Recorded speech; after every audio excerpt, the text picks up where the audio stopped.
As a salesperson, when you want to close more deals, the traditional solution that everybody's going to tell you is get better at sales, aka get more sales training, which at a level is true. The sharper your skill is, the more deals you are inevitably going to close, and it's probably the biggest lever that you can pull. And that's why I also have my own sales training program, the Sales Dojo. Down in the description below, you can join for 7 days for free. We have coaching, courses, community, and honestly, it is the cheapest while also being the best sales training in the world, the last one that you'll ever need. So hit the link if you want to join that. But what else can you do that doesn't take a long time to slowly develop, that you can start utilizing today to make more sales? What are some of the lowest fruits that you may be missing out on in your current sales process? So in this video, I'm going to share with you 5 ways that you can make more sales. That's not just get better at sales, bro.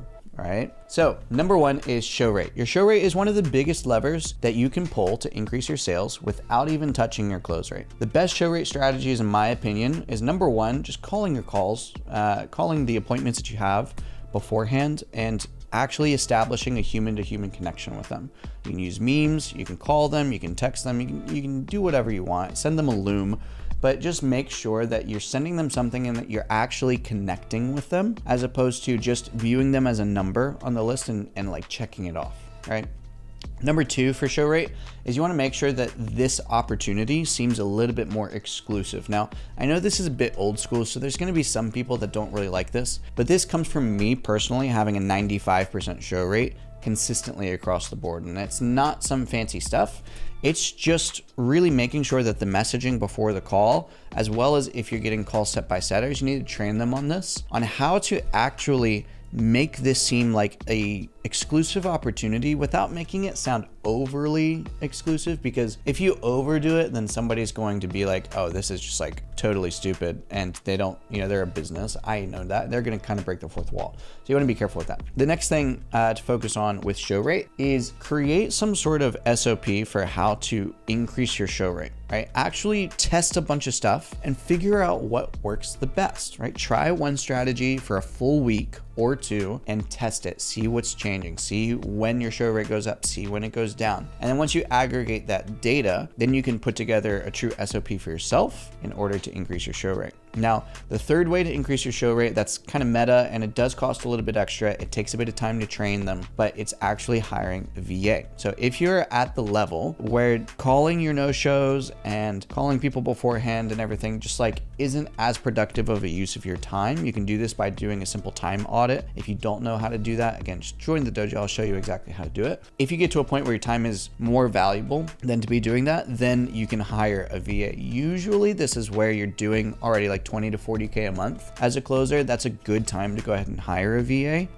Know that it's going to take some time to train them. Know that it's going to take some time to onboard them and like ramp them up and doing things. But I've had dojo members before where their show rate went from like 40% to 80% over the course of the next month, just because they hired a VA and trained them on how to get calls rebooked, how to confirm them, how to send looms, how to like just do all the stuff that you're doing manually, but now you're offloading that to somebody else. And so of course, going from a 40% show rate to an 80% show rate, obviously you're going to be making more money, but then also you're probably finding some lost opportunities that you just forgot about before, because it's hard. Like if you're a salesperson to just keep up with all the people that you're talking to on a day-to-day basis and the people that you're not, that you should have been, there's a lot of opportunity there. So the question is just how much of that opportunity do you really want to take advantage of? That's all that show rate is really about. Now, the second thing to 2x your sales without really doing anything else is indoctrination before the call. This is the amount of material that the prospect goes through before a call, and it massively affects your close rate. Can you get them to consume specific content before the call? Are you testing what is working well to indoctrinate people and get them into a buying pocket versus what's not? Now, this does kind of fall onto the onus of a sales manager and of marketing to kind of come together and really make sure that this works well. But at the end of the day, most don't do it well. And so your income is being dictated by their lack of work. So you kind of need to pick up the slack if you really do want to make a large amount of money, if you really do want to 2x your sales. So can you message people the night before? Can you make sure to get them to watch the pre-call videos? Can you find specific content from social media platforms if your offer is producing organic content? Can you find specific deliverables within the archives of the actual program, like fulfillment? people get into the school community, or once they get into the program and they get access to vaults and templates and all that kind of stuff. If you can get those things and just start testing, sending them to people before the call, find out what else they would like to talk about on the call, figure out where they're coming from, and then send them relevant information in order to further indoctrinate them before the call, so that by the time they get on the phone with you or get on Zoom with you, they already know who you are, what you do, how you can help them. They're already kind of pre-sold on why they should start working with you because they've seen it. They've gotten that value already. But again, if your offer is not doing that at a really high level, then you're losing commissions because of it. And so the question is, how much more commissions do you really want to lose? Is it worth maybe spending an extra 15, 20 minutes a day to do this? I think it is.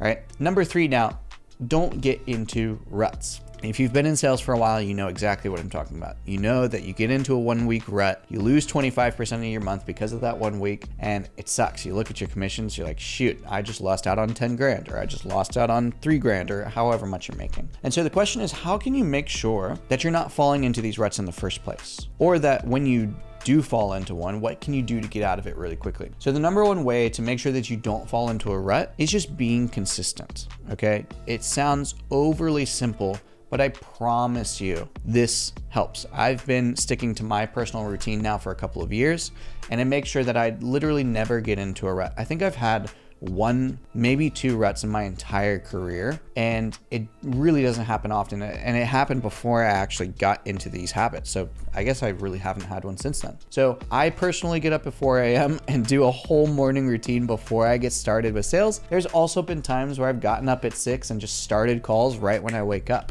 But personally, I found that I am the most consistent when I have a solid routine before I get started for the day that includes doing hard things like going and working out, like getting in a cold plunge, like focusing on what I want for my life, my goals, my dreams, my aspirations, like reading my Bible and having my devotional and praying before I get started for the day, like reading for personal development material and then also professional development material. All those things really just get me primed for my day. I'll tell you now, with my current schedule, I'll get up at 4 and I literally will not take a meeting until 1 in the afternoon. Now that's fairly extensive, and I do some personal work starting at like 10 a.m. I would say is when I really start like outputting material. I create trainings for the Sales Dojo and all that sort of stuff.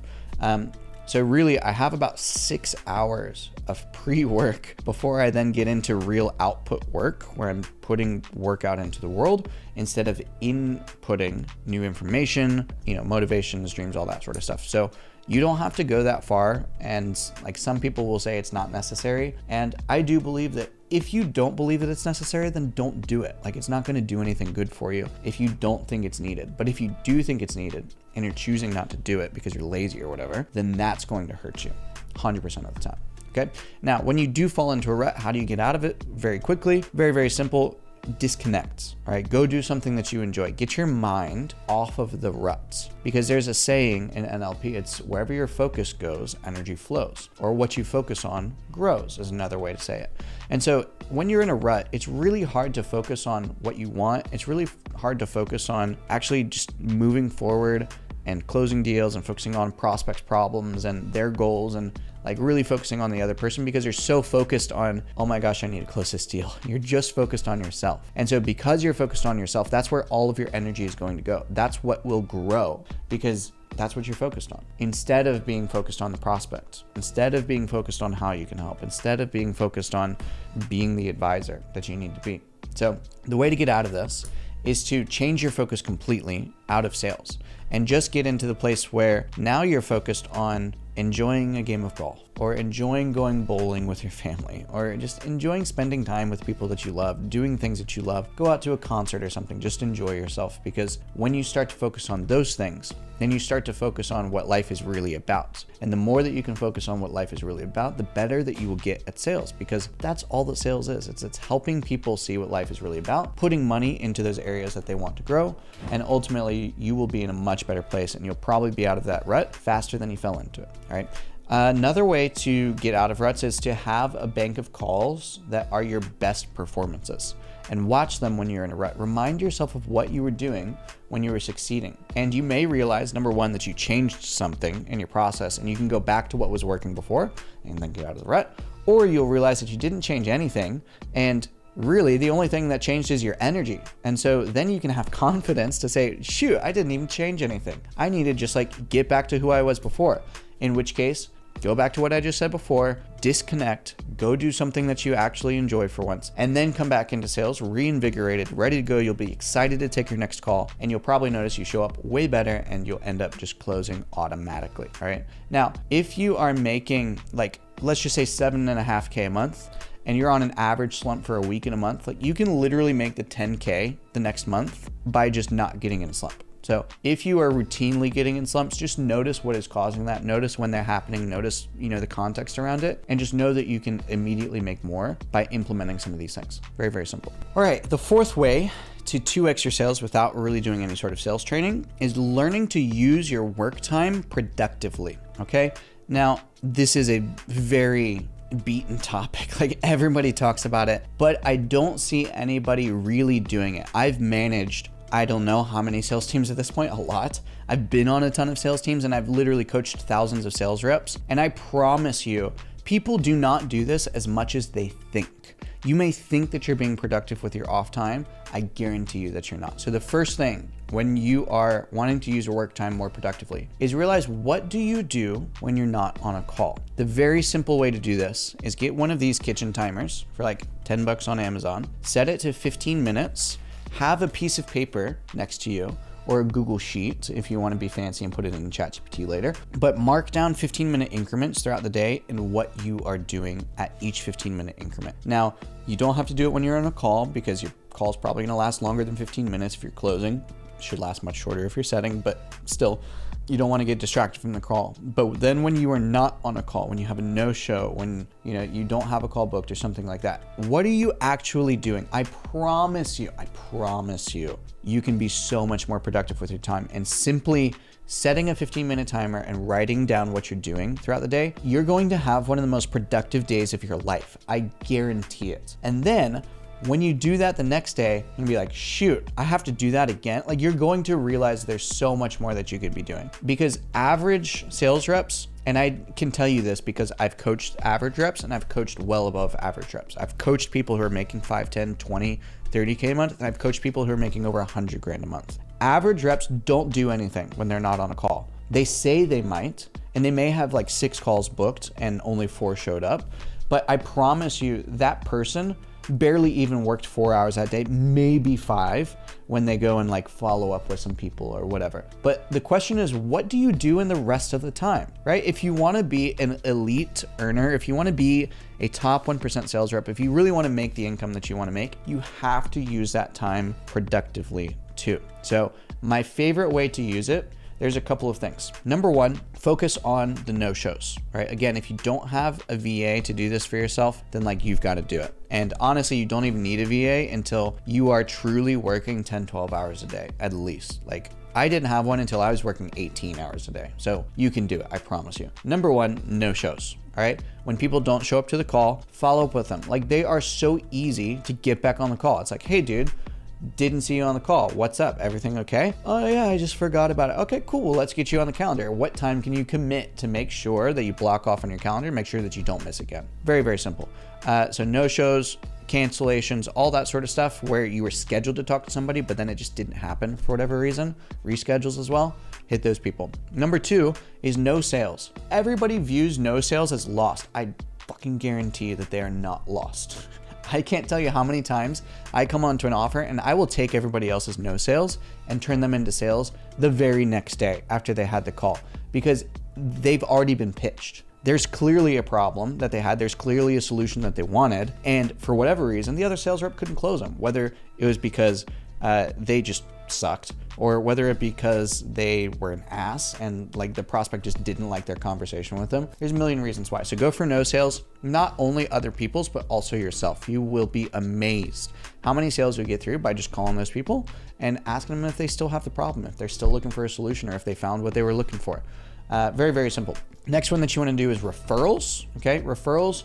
I'd say back when I was making the most that I ever made, it's 30% of my income was coming from referrals at least, if not like 40 or 50% sometimes. Referrals are an absolutely goated way to make sales because it's exponential, right? It's not just like a linear growth pattern. It doesn't just like go up like that, but for every one referral that you make, you might get 3 referrals from them. And then each of those 3 are going to refer 3 more, which makes 9. And then those 9 turn into 27. Like, it's so easy to get referrals. You just hit people up, and you can even frame it on your first call so that it's super not weird at all.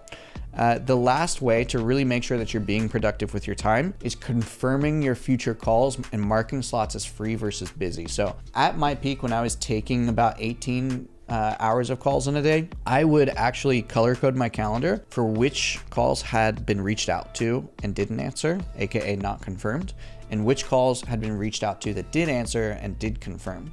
And so that way I could very quickly see on my calendar who still needed to be called and who was actually confirmed. That way I can mark all of the confirmed slots as busy and all of the unconfirmed spots as free, because at that point I was also working on like 8 or 9 offers at once. And so I wanted to make room for other offers to get calls booked in, because I didn't want to have an hour scheduled on my calendar that somebody wasn't going to show up in. I needed to make 100% use of my time. And so I made sure that I did with this. So make sure that you're using your time productively. Don't just be sitting around. I promise you will make more money if you're more productive with your time. Last but not least, number 5, hit up these specific lists. So you can use these lists in your offer. You can find, if they don't have them, then you can usually create them pretty easily. But oftentimes the offers will already have these lists created. So number 1 is call your upcoming booked calls. Number 2 is your no-shows to confirm them and get them rebooked, right? Number 3 is your closed deals and get referrals and or upsells or cross sales from them. Number 4 is call the deals lost list and see why they haven't closed. Again, either yours or other people's. Number 5 is calling low ticket people and or like free downloads and trying to upsell them from there, right? Lots of offers will have like a low ticket community or a $7 ebook or something like that, and just get them booked on the call to talk about upselling them. You can also self-set your own leads with those and usually get an extra like 5% in comms. Combine the closer percentage plus a setter percentage, because ultimately what you do off these scheduled calls will very heavily determine how much you make in sales. So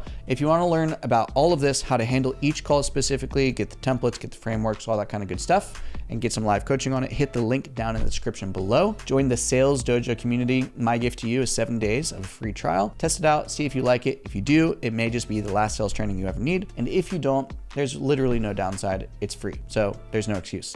Just join below and I'll see you inside.